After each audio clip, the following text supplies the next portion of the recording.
Joe Biden takes credit for Donald Trump's victories. Mr. Reagan. Joe Biden, so far, has been an abject failure. Biden's administration has delayed the reopening of schools. They've delayed issuing new guidance on mask mandates for vaccinated Americans. They've restricted American energy development while facilitating Russia's ambitions in the same sector. Biden has further polarized the country despite insisting that he would bring unity. Of course, by unity, he means obedience. But probably Biden's most noted failure has been the moronic policies and rhetoric that have opened the floodgates to illegal immigration across the southern border. This has caused the worst immigration crisis in American history. Some may argue that these aren't failures at all, but rather the planned destruction of our representative democracy. Either way, these outcomes don't reflect well on the administration in the eyes of the public. So, how do you mitigate the naturally negative perception of a disastrous result? Well, you steal someone else's glory. Of course. Biden recently plagiarized a line from Ronald Reagan. He butchered it and then awkwardly scolded those that he was addressing for not cheering. You know, as president, I have a military aide from each of the 5 services. My Coast Guard aides have been excellent. One of them taught me that, and I quote, "The Coast Guard is that hard nucleus about which the Navy forms in time of war."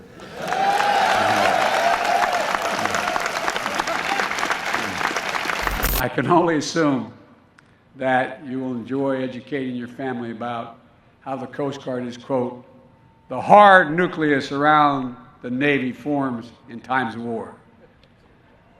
You're a really dull class. I mean, come on, man. Is the sun getting to you? I would think you'd have an opportunity when I say that about the Navy to clap, but being here together. This is a perfect metaphor for his presidency. But this isn't the first time Biden has plagiarized a speech. His first bid for the presidency in 1987 was entirely derailed because of plagiarism.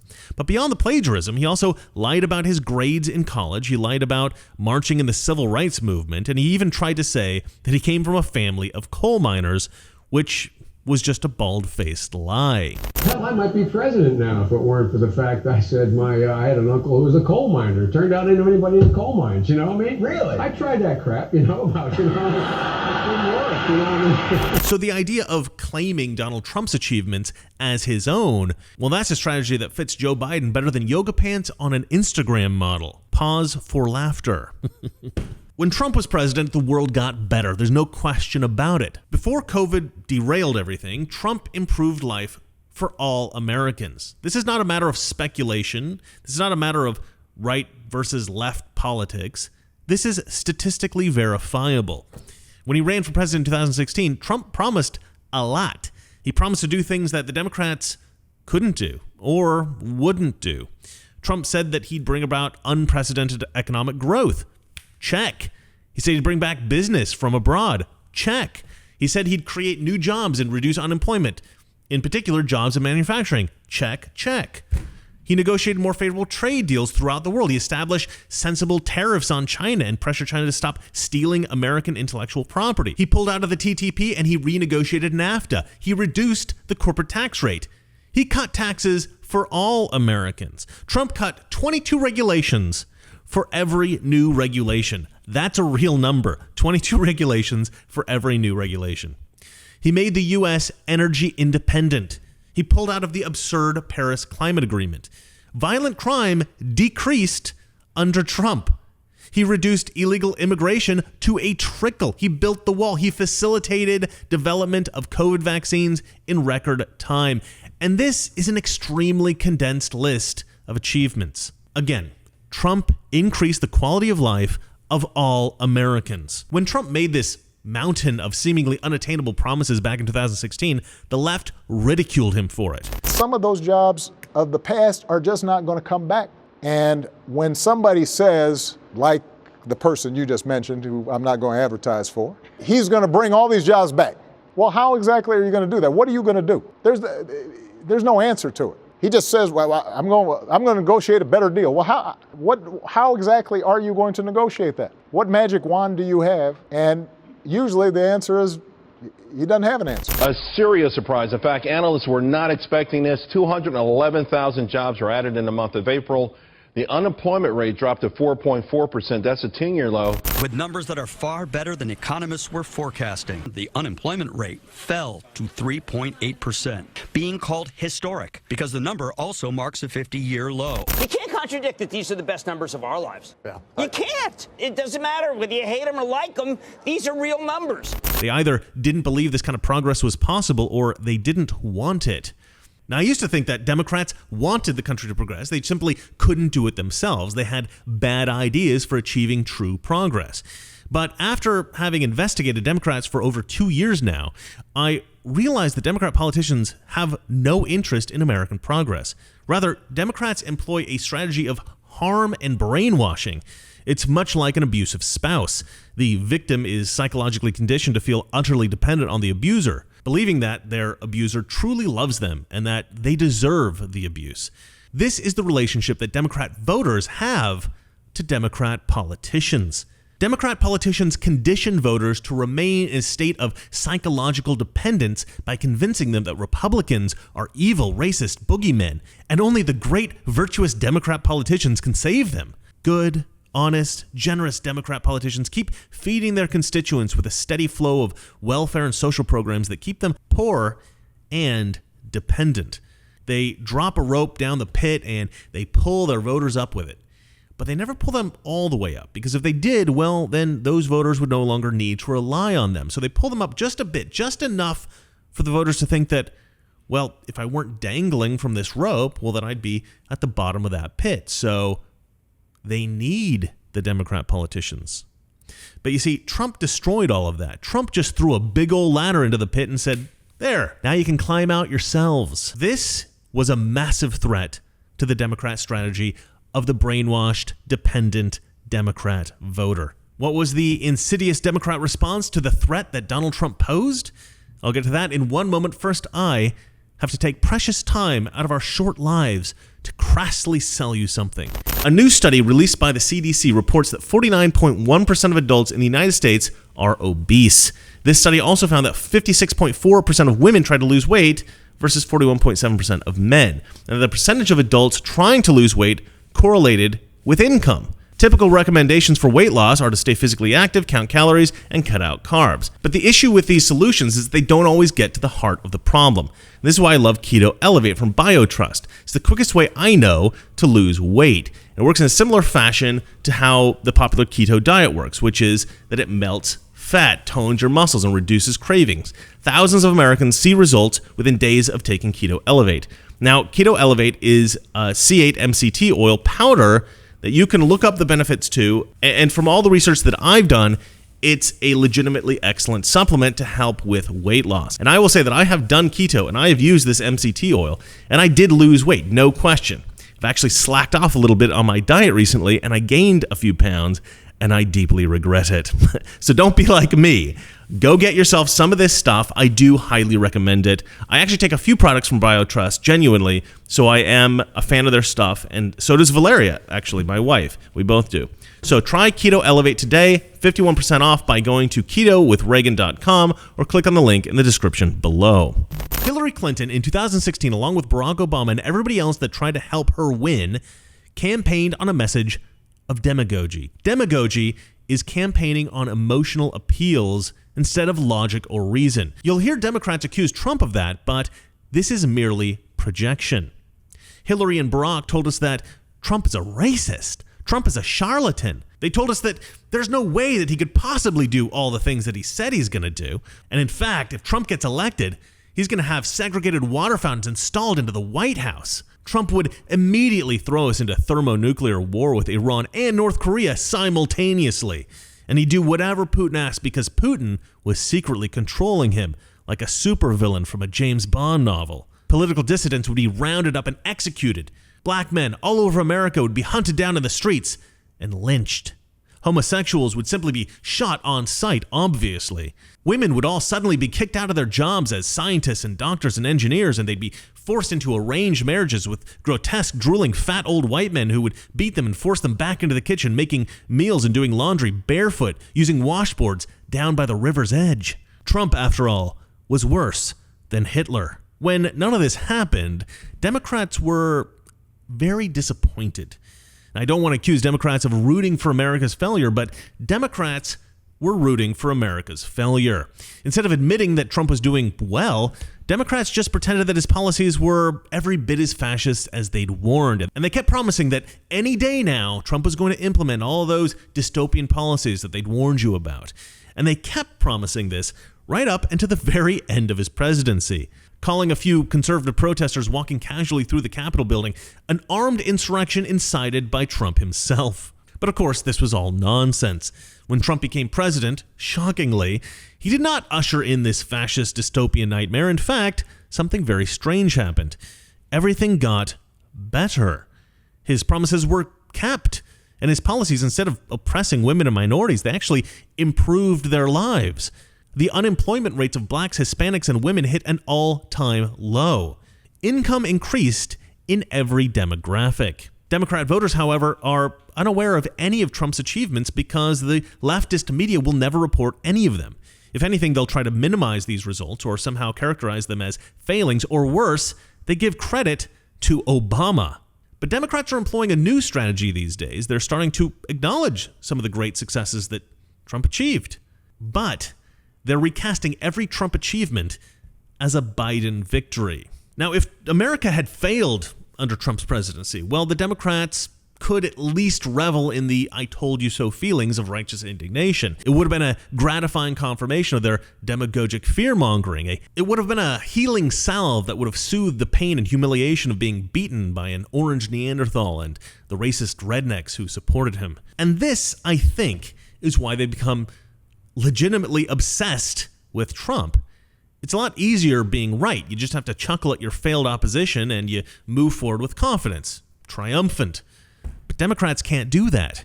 They were proved wrong. And now everything they do and say is a desperate attempt to convince everybody that they're still right, that they still deserve to enjoy the trust of the public.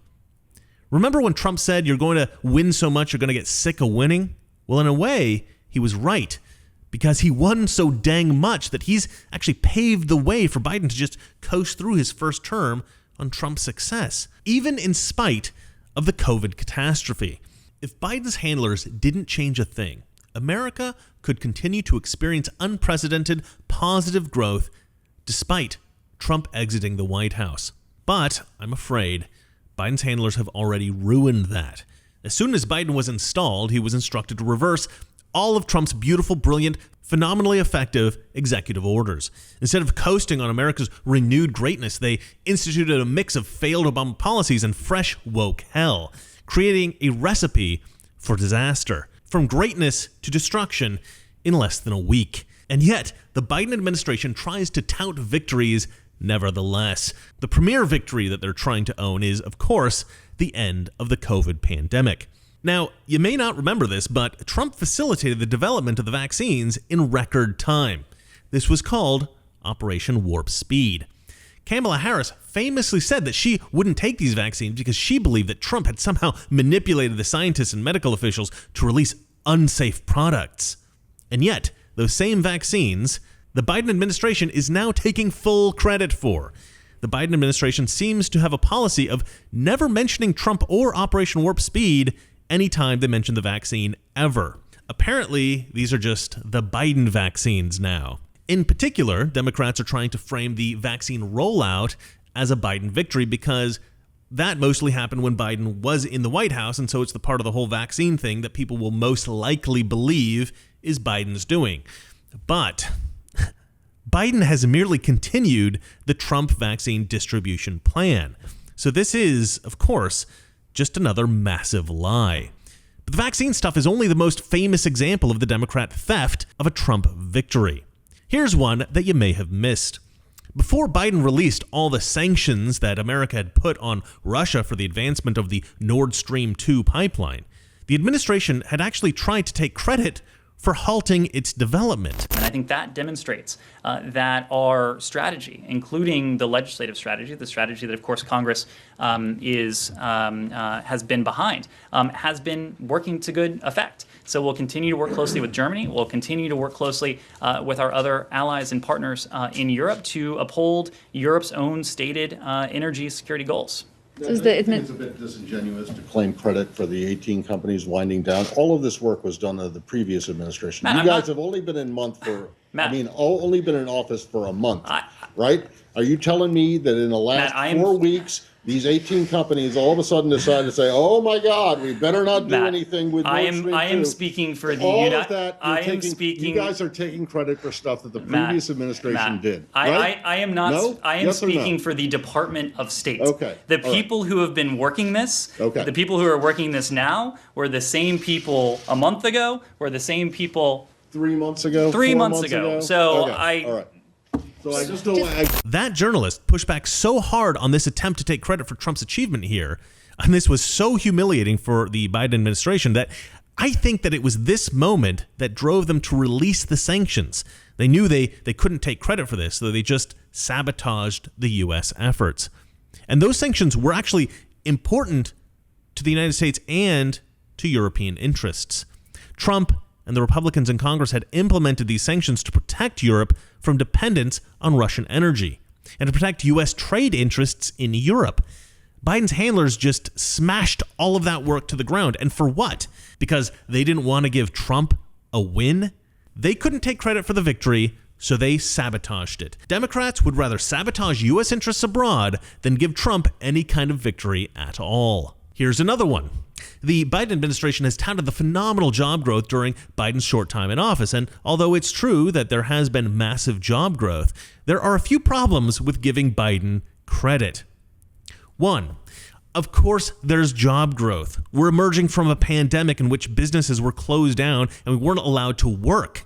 Of course, jobs are coming back. It's nothing to do with Biden's policies. Two, the massive job growth under Trump set the stage for a phenomenal resurgence coming out of the pandemic. He made our country more resilient at the very moment we most needed it to be. President Trump deserves all the credit for the post-pandemic job growth, period. Biden's absurd policies have actually slowed job growth coming out of the pandemic. Many businesses are suffering because they can't convince former employees now milking the government for COVID relief to come back to work. Biden has disincentivized Americans to go back to work. Ace job there, Biden. Ace job.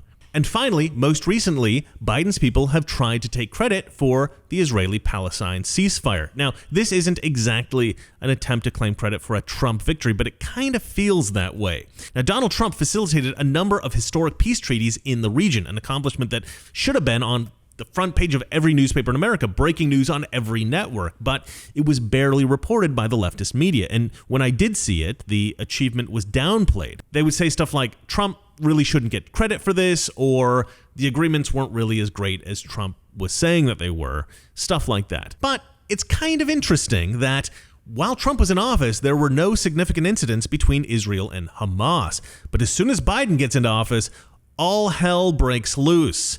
And then when Egypt brokers a deal between the two factions, Biden jumps in and tries to take credit. Unbelievable. I mean, it's sad, really. An administration as ineffective and, in fact, as damaging as the Biden administration, well, they're doing so poorly in so many ways that they have to steal Trump's achievements. Sad. Now, keep an eye out for more of this in the future. It'll be easier and easier for Biden to take credit for Trump's achievements as the months go by. And there will be some positives this year. As we move further and further past the pandemic and the destructive measures that were taken to combat it, as we move back to normalcy, the economy will improve, freedom of movement will increase, and you'll see fewer and fewer paranoid people hiding behind their useless masks. And as this happens, the Biden people and the leftist media will claim more and more adamantly that everything positive in America is due to Biden and the Democrats in Congress, even as their policies slow the rate at which the country improves, reduces the strength of the recovery, and in fact, reduces our quality of life. And when they do this, just remember, it's not that our liberal friends are ignorant, it's just they know so much that is not so. Good night. We're at war with the most dangerous enemy that has ever faced mankind in his long climb from the swamp to the stars. And it's been said if we lose that war, and in so doing lose this way of freedom of ours, history will record with the greatest astonishment that those who had the most to lose did the least to prevent its happening.